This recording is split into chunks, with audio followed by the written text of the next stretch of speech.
உங்களை நம்பித்தான் நாங்க இருக்கோம். எந்த கவலையும் உங்களுக்கு வேண்டாம். என் கையில் இருக்கிற எம்எல்ஏக்களை கூட்டு சேர்த்து 2 நாள்ல தனி கட்சி ஆரம்பிக்கிறதா அறிக்கை விட்டுறேன். நீங்க தைரியமா போங்க. எங்களுக்கு வேண்டியது அத நான் செஞ்சிடறேன். நீங்க சேர்த்து வச்ச பணத்துக்கு நான் சேஃப்டி தரேன். உங்க மேல எந்த கமிஷன் வராம பாத்துக்கிறேன். Thank you thank you. அப்ப நான் வாங்க.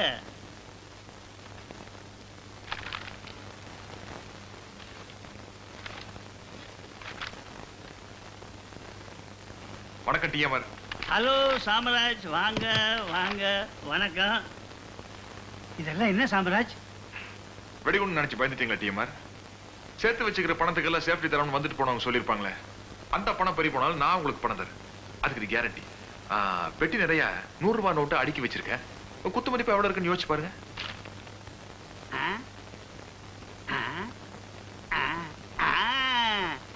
ஒரு கோடி 40,22,500 ரூபாய். எப்படி இவ்வளவு கரெக்டா சொல்றீங்க? 20 வருஷமா இதைத்தான் அளந்துட்டு இருக்கோம். பாத்தீங்களா, இப்படிப்பட்ட நல்ல உள்ளங்களை நம்பி நம்ம தமிழ்நாட்டு ஜனங்க 20 வருஷமா ஓட்டு போட்டுக்கிட்டு வராங்க. நீங்க 2 கட்சியா பிரிஞ்சா கூட அவங்க எல்லாம் ஒரே முடிவா உங்க 2 பேர்ல யாரோ ஒருத்தர் தான் அவங்கள கொள்ளையடிக்கணும், மன்னிக்கணும், ஆளணும் அப்படின்னு ஆசைப்படுறாங்க. அந்த ஆசைக்கு நீங்க குண்டு வைக்கலாமா? அடுத்தவங்க கிட்ட ஆட்சி ஒப்படைக்கலாமா? என்னோட பர்சனல் விரோதத்துக்காக நான் இதை சொல்லவே இல்லை. இந்த நாட்டு மக்கள்ல நானும் ஒருத்தன் அப்படிங்கிறதுக்காக சொல்றேன். கட்சியை உடைக்காதீங்க, ஆட்சியை கவுக்காதீங்க. அப்படி இப்படி எல்லாம் அளக்க முடியாது. என்ன சொல்றீங்க? ராமராஜ், உங்க சொல்லுக்கு நான் கட்டுப்படுறேன். ராஜமோகனுக்கு வாக்கு கொடுத்துட்டேன். அதனால சம்பந்தப்பட்ட எம்எல்ஏக்களை எல்லாம் அவரை சந்திக்காம நீங்க பாத்துக்கணும். அதை என்கிட்ட விடுங்க, நான் பாத்துக்கிறேன். இந்த வாக்குறுதி நிலைக்கும் இல்ல? சத்தியமா சார், நான் மாற மாட்டேன்.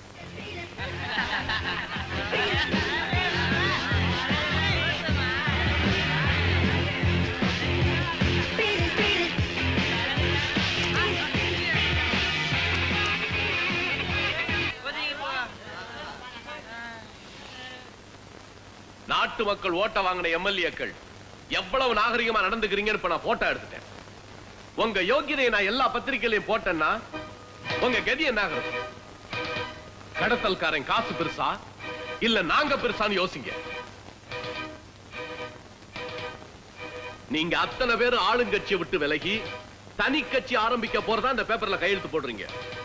புரியுதா? ஒட்டுமொத்தமா கையெழுத்து போட்டு கொடுத்துறோம். எங்களை காமிச்சு கொடுத்துறாதீங்க. எல்லா எம்எல்ஏவும் மோகன் கிட்ட கையெழுத்து போட்டு கொடுத்துட்டாங்க. அவங்க எல்லாரும் ஏசி பஸ்ல வச்சு போலீஸ் பாதுகாப்போட மோகன் கடத்திட்டு போயிட்டான். எங்களால் ஒண்ணுமே செய்ய முடியல சார். கூட இருந்த குடி பறிச்சிட்டான். எதிரி கிட்ட எல்லா விஷயத்தையும் சொல்லிட்டான். We are in a big fix now, boss. நம்ம தான் கையில இருந்த எல்லாத்தையும் கொடுத்துட்டோமே. இப்போ நம்ம கிட்ட வேற என்ன இருக்கு? தில் இருக்குப்பா, செம்ம தில்லு. கூடவே இந்த தன்மான உணர்ச்சி வேற இருக்கா. இதெல்லாம் சேர்ந்துதான் பிளாட்ஃபார்ம்ல இருந்த என்ன பெரிய மனுஷனாக்கி இருக்கு. இந்த மோகனோட பகையாளிங்கிறதுக்கா நான் சொல்லவே இல்லை. ஆனா ஒரு போலி அரசியல்வாதி இந்த நாட்டை ஆளக்கூடாது. இதுக்கு நான் ஒரு முடிவு செய்யறேன். மைக்கேல், நன்றி கட்ட உயிரோடு இருக்க கூடாதுல்ல?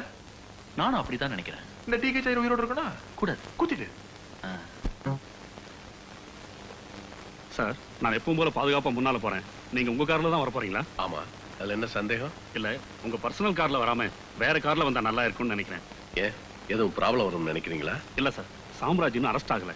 இப்ப இருக்க நிலைமையில அவன் எது வேணா செய்யலாம். பாதுகாப்பு எவ்வளவுதான் இருந்தாலும் பரவாயில்ல, நீங்க ஒண்ணும் பயப்பட வேணாம். நான் என் கார்லயே வர்றேன். தம்பி, எதுக்கும் இன்ஸ்பெக்டர் சொல்ற மாதிரி பண்ணிடுவோமே. ஏன்னு நீங்களும் பயப்படுறீங்களா?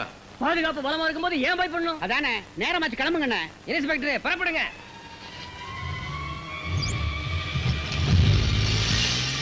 எங்கள் ஓட்டு ஆராய்ச்சி ஒழிக்கும் சத்தியவான்.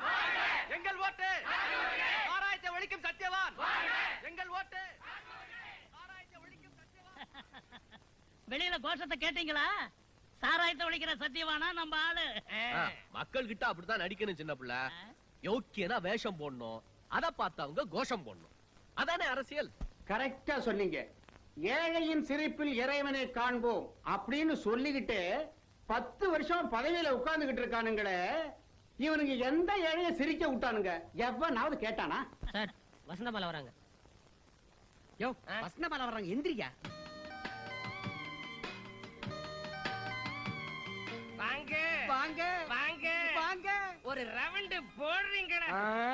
அம்மா தண்ணி போடுறது இல்ல, கும்பல்ல தனியா தான் போடுவாங்க. தம்பி யாரு, புது சர்வெண்டா? நோ நோ, சர்வெண்ட் இல்ல, புது ஹஸ்பண்ட். அடே ஹஸ்பண்ட், சஸ்பெண்ட் பண்ணிட்டாங்க. இந்த ஆளை பத்தி என்ன விசாரணை? மோகன், இந்த தொகுதி மக்கள்லாம் உன் பக்கம் தான். நிச்சயமா நீ தான் ஜெயிக்க போற. Thank you madam. என்ன இருந்தாலும் எதிர்க்கட்சி தயாநிதி என்னமா பப்ளிசிட்டி பண்ணிருக்கான் தெரியுமா? அவன் தொண்டர்கள்லாம் அப்படி ஒரு ஸ்பீடு, சுறுசுறுப்பு. எந்த செவத்தை பாரு, அவன் பேருதான். செவத்தை விடலாமா? அரவிந்தன். சார். என்ன அரவிந்தன்? என்ன சார்? பெருசா என் உருவத்தை கட் அவுட் போடுறீங்க, போஸ்டர் அடிக்கிறீங்க, செவத்தை விட்டுட்டீங்களே, அதுல என் பேர் எழுத வேணாமா? சார், செவத்தை எல்லாம் எதிர்க்கட்சிக்காரவங்க கவர் பண்ணிட்டாங்க சார். கவர் பண்ணா என்ன? அதை அழிச்சிட்டு நம்ம வேற எழுதுங்க. கலாட்டா எதுவும் பண்ணாங்கன்னா ஆளுங்கட்சி நம்ம பக்கம் தானே. போலீஸ வச்சு லத்தி சார்ஜ் பண்ண சொல்லுங்க. சார், நாமெல்லாம் அறப்போர் அகிம்சை வழியில போறவங்க. அறப்போர்னாலே போலீஸ வச்சு உதைக்கிறதாயா? போங்கய்யா, போய் முதல்ல செவத்தக்க வணிங்க. டேய், என்னங்கடா ஊர்ல உள்ள எல்லா சவத்துலயும் நீங்களே எழுதுனா நாங்க எங்க போய் எழுதுறது? மரியாதையா இந்த சவத்தை எங்களுக்கு விட்டு கொடுங்க. விட்டு கொடுக்கறதா? இது என்ன உங்க அப்பா விட்டு சொத்தா? அப்ப விட்டு சொத்து இல்லடா, எங்க பாட்டம் விட்டு சொத்து.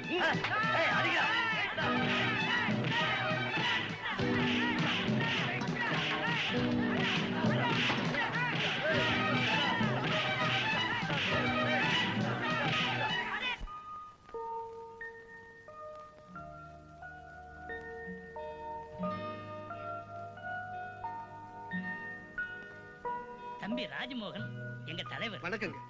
தலைவர் இல்லங்க, உங்களுக்கெல்லாம் நான் தொண்டை. கட்சிக்காக உங்க மகன் ரொம்ப ரத்தம் செஞ்சிருக்காரு. வீட்டுக்காகவும் கொஞ்சம் வேர்வையை சிந்துறானா? இந்த வயசான காலத்துல நாங்க எவ்வளவோ நிம்மதியா இருப்போம். நீங்க சொல்றது நியாயம்தான். இப்ப எப்படிங்க இருக்கு உடம்பு? இன்னும் 4 நாள்ல கையில பிரிச்சிடலான்னு டாக்டர் சொன்னாரு. நீங்க எதுக்கும் கவலைப்படாதீங்க. ஆஸ்பத்திரி செலவெல்லாம் நான் ஏத்துக்கிறேன். உங்க ஆசீர்வாதத்துல நான் ஜெயிச்சு எம்எல்ஏ ஆனதும் என்னுடைய முதல் வேலை உங்க பையனுக்கு வேலை போட்டு கொடுக்கணும்.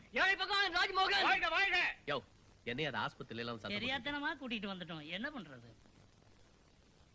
அரவிந்த், கவலைப்படாத. எப்பவுமே நாம அராஜகத்தை அராஜகத்தால எதுக்க நினைக்க கூடாது. அமைதியா அஹிம்சா வழியில தான் எந்த காரியத்தையும் சந்திக்கணும்.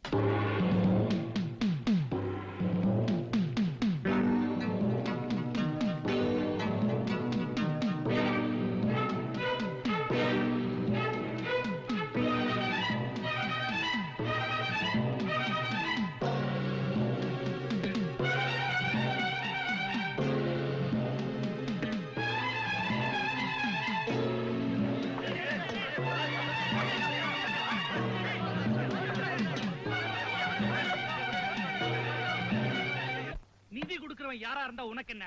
அவன் சாராயத்தை விக்கிறானா, சரீரத்தை விக்கிறான், நீ ஏன் பாக்குற? குடுக்கறத வாங்கிக்க வேண்டியதானே? இன்னைக்கு வாங்கினா நாளைக்கு அவன் ஆதாயம் பார்ப்பான். கள்ளச்சாராயத்தை லாரி லாரியா கடத்த ஆரம்பிப்பான். கடத்துனா கடத்திட்டு போறான், கண்டுக்காத.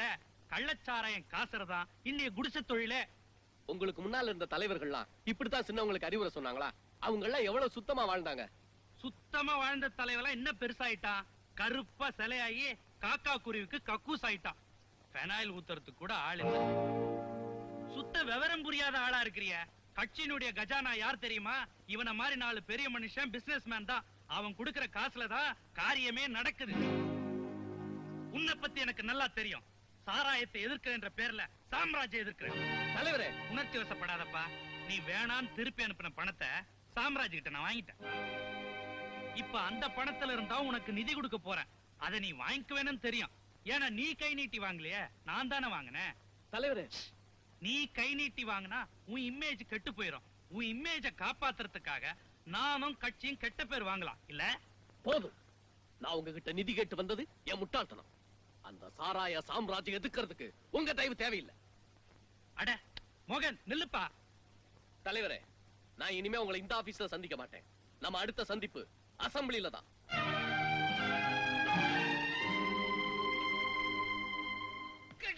தலைவர் தலைவர் ராஜ்மோகன், எம்எல்ஏ ராஜ்மோகன், தலைவர் தலைவர் ராஜ்மோகன், ஓத்தைக்கா மாவீரன் தலைவர் ராஜ்மோகன், எம்எல்ஏ ராஜ்மோகன், ஓத்தைக்கா மாவீரன் தலைவர் ராஜ்மோகன், ஓத்தைக்கா மாவீரன். ஒரு தடவை அரத்தி எடுத்து எம்எல்ஏ ஆயிடுவாங்க, 2 தடவை அரத்தி எடுத்த மந்திரி ஆயிடுவாங்க, 3 தடவை எடுத்த பிரதமர் ஆயிடுவாங்க. தம்பி, வலது கால் எடுத்து வச்சு உள்ள போங்க. மக்கள் ஜனநாயக கட்சி தலைவர் எம்எல்ஏ ராஜ்மோகன். சின்ன பிள்ளை, நான் போய் பார்ட்டிக்கு வேண்டிய ஏற்பாடுலாம் பாக்குறேன். சரிம்மா. வாயா, தட்டை கொடுத்துட்டு வாயா. தட்டு நம்மளது இல்லையா? இதுக்கு தான் தட்டெல்லாம் கையில எடுக்க கூடாதுங்கிறது.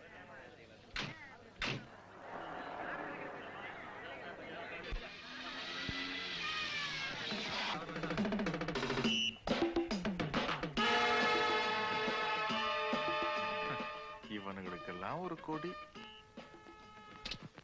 சாராய் சக்கரவர்த்தி சாம்ராஜ், சொல்லுங்க ஒழிகான்னு. வேலையில்லா திண்டாட்டு காலத்துல இப்படி ஒரு வேலை கிடைச்சிருக்குன்னா அதை பயன்படுத்திக்க வேண்டியதானே. உழைக்கவா போறீங்க? உழை எடுத்தானே போறீங்க. என்ன ஒழிகன்னு சொல்றதுனால உங்களுக்கெல்லாம் ஒரு 4 காசு கிடைக்குன்னா நமக்கு ரொம்ப சந்தோஷம். சொல்லுங்க. சரி விட்டுருங்க. தம்பி எவ்வளவு கேமரா வச்சிருக்கீங்க? அடிக்கடி எடுக்காதீங்க, ரிப்பேர் ஆயிடும். நம்ம ஜனங்க ரொம்ப நல்லவங்க. மேடையில ஏறி எதை எவன் சொன்னாலும் உடனே நம்பிடுவான், கையை தட்டிடுவான். அப்படித்தான் இருக்கணும். அப்பதான் நமக்கு வசதி. உள்ள வரலாமா?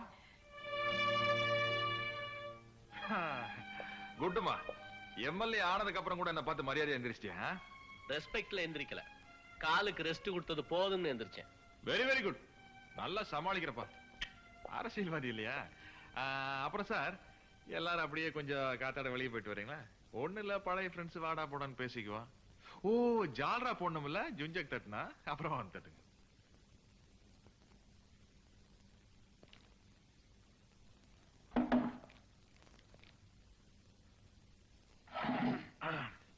என்ன விஷயமா வந்த? ஆமா, என்னது சாராய தொழிக்க போறோன்னு ஒரு ஸ்டண்ட்? ஏலாரி பிடிச்சி ஏமாலே கேஸ் போட்டு சாராயத்தை ஒழிக்கத்தான் போறேன். ஏமா, டேஸ்ட் நல்லா இல்லையா இல்ல சுதி ஏறலையா? Shut up. குத்தல் பேச்சு வேண்டாம். உனக்கு குறுக்கு புத்தி வேண்டாண்டா. நம்ம 2 பேரும் ஒன்னா குப்பத்துல வாழ்ந்துகிட்டு இருந்த பிச்சைக்கார பசங்க தானே. நீ படிச்ச கடி, நான் படிக்காத கடி. நீ அரசியல் திருடன், நான் திருடன். தட் இஸ் த டிஃபரன்ஸ்மா. டேய், நிறுத்துறா வேதாந்தத்தை. கள்ளச்சாராயம் காய்ச்சி தங்கத்தை கடத்தல் பண்ணி.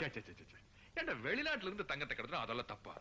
ஐயே, இந்த இவனுங்கள எல்லாம் கஜினி முகமது, கோரி முகமது எல்லாம் அவங்களாம் நம்ம நாட்டு கோயிலுக்கு இருக்கிற தங்கத்தை கடத்திக்கிட்டு வெளிநாட்டுக்கு போல. கடத்திக்கிட்டு போன தங்கத்தை நான் திரும்ப நம்ம நாட்டுக்கு கொண்டு வரேன்டா. இது தேச துரோகம் இல்ல, தேச தொண்டு. எப்படி பார்த்தா எலெக்ஷன் வைக்காம நம்மள மந்திரி ஆகணும். டேய், நிறுத்துறா உன் சாக்கடை வழக்கத்தை. இப்ப நீங்க வந்த காரணம், நான் உன் மேல போட்ட கேஸ வாபஸ் வாங்கணும். அதுக்கு தானே? வாபஸ் வாங்கின சொல்றதுக்காக வரலமா கண்ணு, வார்னிங் பண்றதுக்காக வந்திருக்கேன்.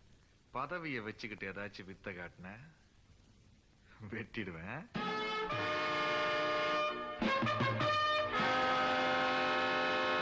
Thank you sir. எவ்வளவு பெரிய பாலிட்டிஷியன் நீங்க, எங்களை எல்லாம் மதிச்சு ஒரு பார்ட்டி கொடுக்குறீங்கன்னா. கமிஷனர் சார், இதெல்லாம் என்ன பெரிய விஷயம்? நாளைக்கு நாங்க ஆட்சிக்கு வந்ததுக்கு அப்புறம் உங்க உதவி தானே தேவை. தம்பி, பாலிசியே தனிதான். மக்கள் சப்போர்ட் எல்லாம் ஜெயிக்கிற வரைக்கும் தானே. ஜெயிச்சதுக்கு அப்புறம் போலீஸ், கலெக்டர், வக்கீல் இவங்க சப்போர்ட் தானே தேவை. என்ன சொல்றீங்க? You are correct. Exactly correct. Your point is I like you. Oh, I'm sorry. It's all right. ஏய், எங்க மேன் கிளாஸ் காணோம்? ஜூஸ் வேந்துச்சு. கொட்டிட்டியா? குடிச்சிட்டேன். குட்டிச்சிட்டியா? இதோ ஒப்பிடுறேன். இதோ போட்டுறேன். கமிஷனர் சார், உங்க உதவி எனக்கு ரொம்ப தேவை. என்ன பண்ணணும் சொல்லுங்க. பொலிட்டிக்கலா எனக்கு இருக்கிற ஒரே எதிரி சாம்ராஜ் தான். சரி. அவன் சட்டத்துக்கு விரோதமா பல காரியங்கள் செஞ்சுக்கிட்டு சாமர்த்தியமா போலீஸ் கிட்ட இருந்து தப்பிச்சுக்கிட்டு இருக்கான். அவனை எப்படியாவது உங்க இன்ஃப்ளூயன்ஸ் யூஸ் பண்ணி உள்ள தள்ளிடுறேன், அவ்வளவுதானே. அதேதான். மிஸ்டர் வெங்கடாச்சலம், நீங்க கவலையப்படாதீங்க. அந்த சாம்ராஜ் ஏதாவது கேஸ்ல மாட்ட வச்சு அதிகப்படியான தண்டனை கொடுத்து உள்ள தள்ளிடுறேன். நீங்க கவலைப்படாதீங்க. ஆனா நீங்க மந்திரியா வந்த உடனே உங்களை அட்வொகேட் ஜெனரல் ஆக்கணும், அவ்வளவுதானே? சார், நம்மள ஐஜி ஆக்கிடுறேன். தம்பி, என்ன மறந்துட்டீங்கல்ல? நீங்க கவலையப்படாதீங்கம்மா. உங்களை குடிநீர் வாரிய தலைவி ஆக்கிறவர அண்ணன். அதுக்குள்ள அம்மா உன்னை மாத்திடுவாங்க. யாரும் மாத்திடுவேன். இந்த பாரு, உன் இளைஞரணி இப்ப உடனே ஒரு போராட்டத்தை ஆரம்பிக்கணும். பிரச்சனையே இல்லாம எந்த போராட்டத்தை சார் ஆரம்பிக்கிறது? பிரச்சனைய நான் தர்றேன். சாராய கடை, பிராந்தி கடை, மறியல். சார், ஆளுங்கட்சி லைசன்ஸ் கொடுத்து தானே அத்தனை இடத்துலயும் கடை வச்சிருக்காங்க. எப்படி சார் மறியல் நடத்துறது? ஆளுங்கட்சியே எதிர்த்திருப்பா, தப்பே இல்ல. இப்ப அங்க ஒரு கோஷ்டி பூசல் நடந்து இடைவெளி விழுந்திருக்கு. அத நம்ம யூஸ் பண்ணிக்கிறோம், அவ்வளவுதானேப்பா. சரியா சொன்னீங்கம்மா. போராட்டத்தை நீ நடத்து.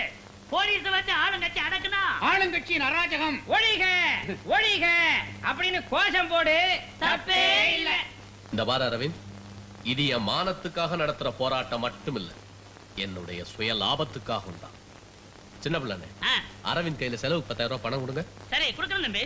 சார், அரசியல்ங்கிற பேர்ல நான் பண்ற ரவுடித்தனம் எனக்கே அழுத்து போச்சு. அவமானமா இருக்கு சார். யாருடைய பதவி லாபத்துக்காகவோ நாங்க படிச்ச படிப்பையும் மறந்து வேலை கிடைக்காதனால வெட்டித்தனமா இப்படி அடிதடி சண்டைன்னு வீட்டுக்கு பிள்ளையா நடக்காம ச்சே, கேடியா ரவுடியா அடியாளா ரொம்ப கேவலமா இருக்கு சார். நீ இன்னும் புரிஞ்சுக்க மாட்டேங்கிற. இன்னைய சில கேடிக தான் நாளைக்கு மந்திரிங்க. மந்திரி ஆகிறத விட மனுஷனாவே வாழ்ந்துடுறேன். எனக்கு ஒரு வேலை வாங்கி கொடுங்க சார். ஏற்கனவே மந்திரி கிட்ட தம்பி உனக்காக பேசியாச்சு.